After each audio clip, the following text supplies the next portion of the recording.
Good morning once again, my YouTube subscribers and my subscribers to be.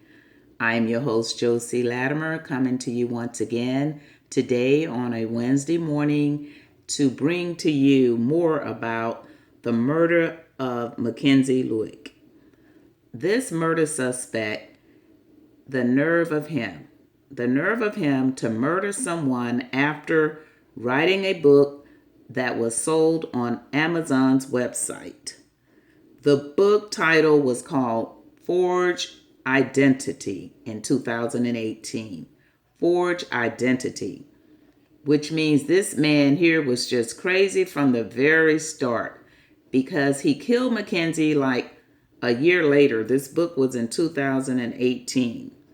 This man was a 31-year-old IT specialist named Ayoola or something of that sort, of a Nigerian descent. The book was on Amazon, so Amazon decided to pull the book because they found out that he was a possible murderer of this girl. And also they found out that he had some ties to rape and domestic abuse. The girl disappeared. Mackenzie Lueck disappeared on June the 17th after returning from a trip to California to attend her grandmother's funeral. Oh my God, the poor girl probably was already in distress and suffering from the loss of her grandmother. She was only 23 years old, a college student at the University of Utah. Her friends all called her Kenzie. That was her nickname. She called a Lyft to pick her up and drop her off at Hatch Park in North Salt Lake, Utah. How in the world would anybody go to a park to meet anybody that time of the morning? I just don't know. I guess she just wasn't thinking. Her phone went down about 3 a.m. in the morning. So when they discovered that Mackenzie was missing, and the suspect, somehow they got a wind of this suspect, and when they went to his property, guess what, you guys? It was a fresh dig in his yard. How dumb could he be? A fresh dig. He was dumb, but that was good for Mackenzie's family, so that they can know who killed their child. The nerve of him to try and burn her items in his backyard. Another dumb move. So the neighbors, it was dumb for him, but it was good for the detectives to find out that he was indeed the suspect. The DNA of the human tissues linked it to Mackenzie. It was her. Now, they haven't found any motive at all. There was no motive or anything like that. And they both met on the Sugar Baby website. My God. And I think that is a site where young girls search out for older men. This guy probably put his intelligence on her, his accent on her, because he was of Nigerian descent. He put his vibes on her, his older man presence on her, through social media, you guys. This stuff has to stop with these older men hurting these young girls. And look at him. He looks like a suspect. And here he is, an IT specialist. Probably very, very brilliant when it comes to IT, computers, so forth and so on. My God, I am so happy they caught this murderer of this young girl, college girl, so that her family can put her to, I don't think they can bury her because they said they think he burned her body. Isn't that horrific, you guys? They think he burned her body. That is awful. So what do you guys think about this murderer?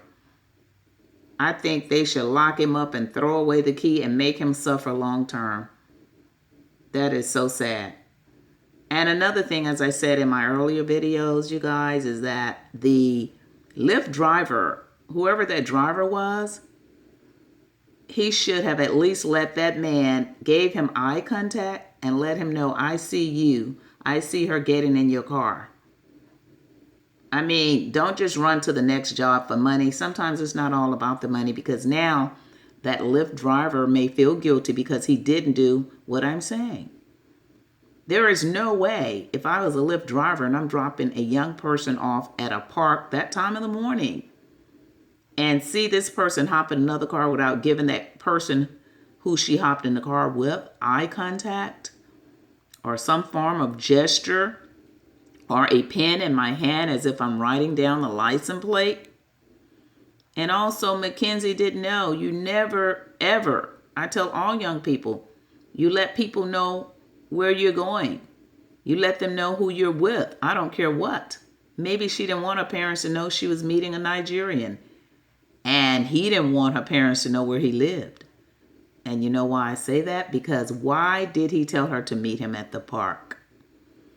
He should have been picking her up from the airport, don't you think? But he didn't want no one to see him, you guys.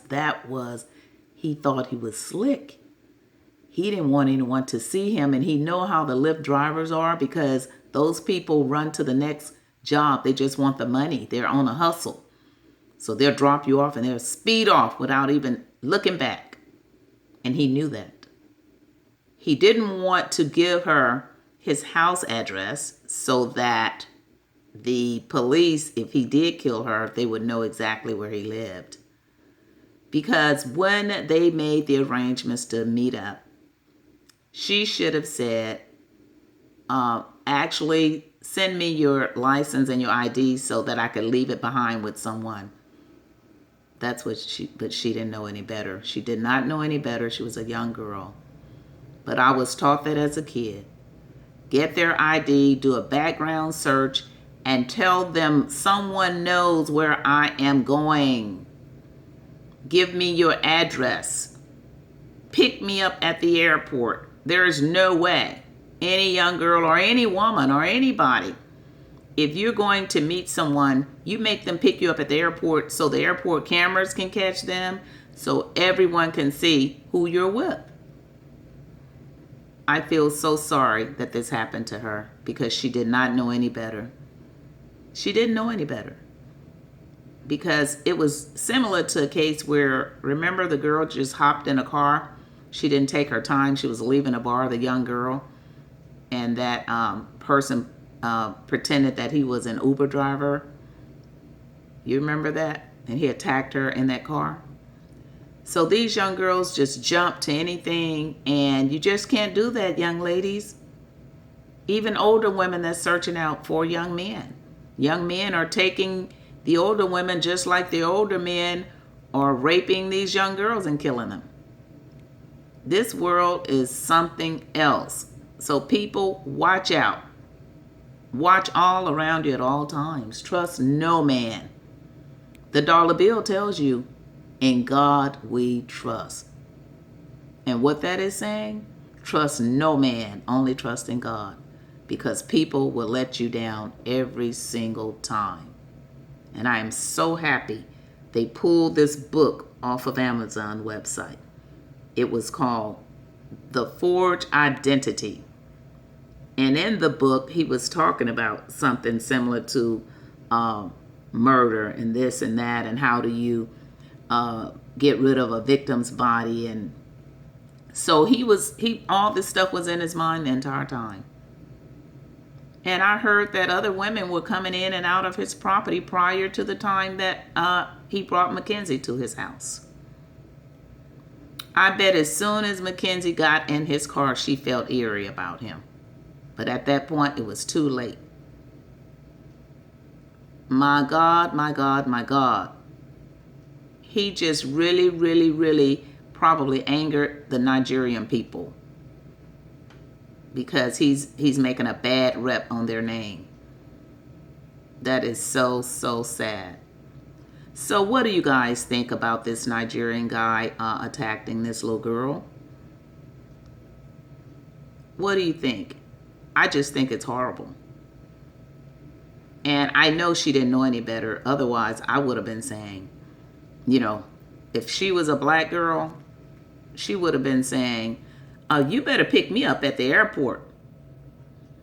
You better let me know where you are, because I'm going to tell my girlfriends where you are. I am not meeting you at no park that time of the morning. You got to be crazy. I will let everybody know where I'm going, who I'm with, blah, blah, blah, blah, blah. That's what I would have said.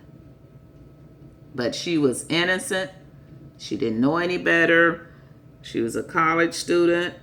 She was trying to move on with her life and please her family, doing the right thing. However, they probably didn't know that she was going to meet this Nigerian man. And that probably was why she did not give them, not only because he was Nigerian, but also because of his age. And she didn't want her parents to know that she was seeking out an older man. That's probably what happened. Leave me your comments and let me know what you think about this case. Please leave a comment. And thank you so much. And thank you for subscribing to my channel. All of my new subscribers, thank you very much. With that, I'm going to end my show with Celebrity and Variety Talk. I'm your host, Josie Latimer. I'll be coming back with more. Goodbye.